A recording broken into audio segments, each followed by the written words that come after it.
So there you have it. Arsenal 2, West Ham United 0. Pretty much an expected result. Not really anything to go by.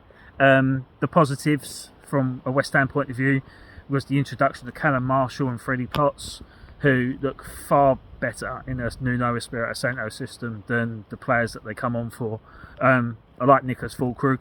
I think you can't knock his work rate, but I just think maybe it's just maybe it's the right time to start transitioning away from him and start putting your faith into the academy.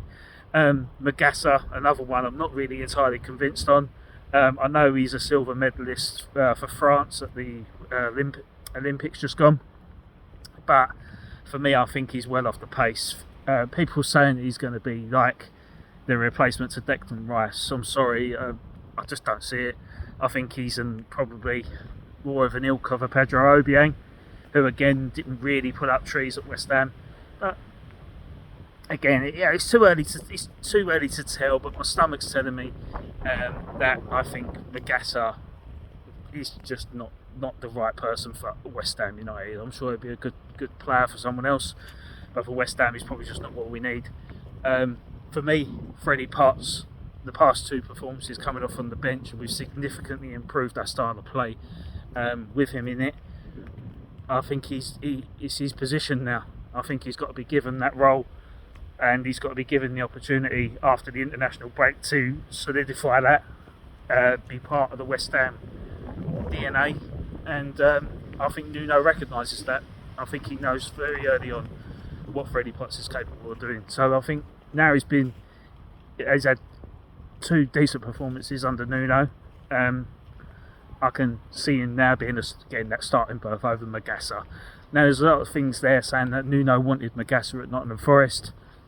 Again, was that a Marinakis thing that he wanted him?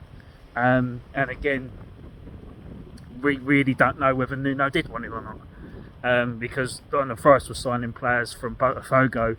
Like I'd go and get a pint of milk down at the petrol garage, but it's just it's just questionable in terms of the Magassa thing. But I actually would prefer Freddie Potts in that position over Magassa. Now Malik Diouf obviously has received his plaudits over the past couple of weeks, especially playing under Nuno, in terms of having his assists for goals. Final third, I can't knock the guy at all. I think he has got a very, very special delivery. Obviously his former manager has come out and said that he's got a left foot similar to David Beckham's right. But I think in today's game, I think he probably had a left foot very similar to David Beckham's left. So I like the guy, I do. But I think from an attacking point of view, he's good. He's very good.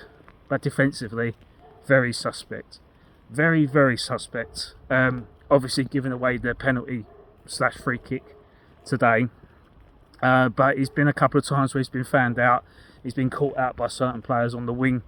And yeah, I just think he's probably, if there's any outlet for the opposition to get a goal, they go through him and they're on his side because they know defensively what he's capable of.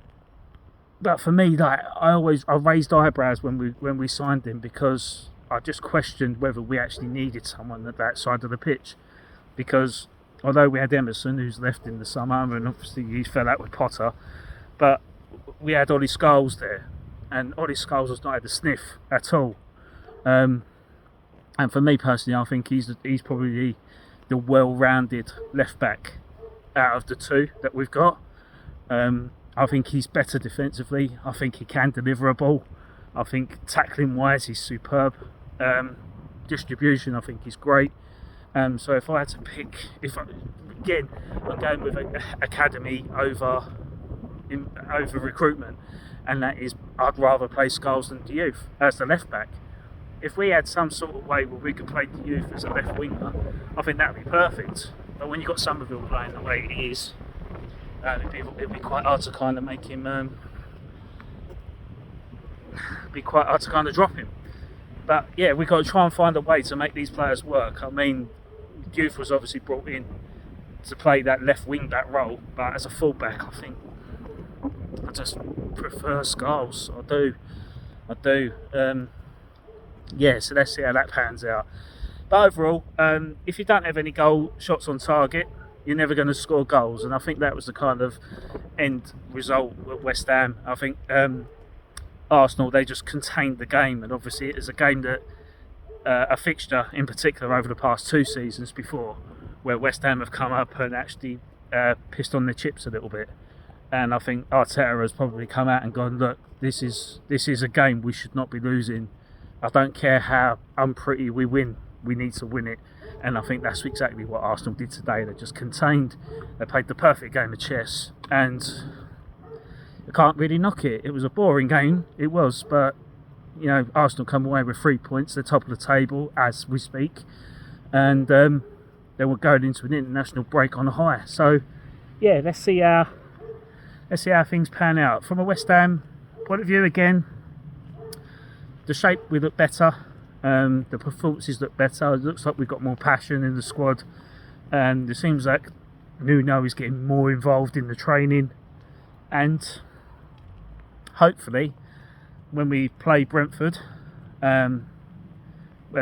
obviously it's going to be quite testing because there's going to be a boycott against the board, and it'll be Nuno's first game in front of the home fans, and I think that'll be quite telling, that he's going to be making his home debut in front of a half-filled stadium, really.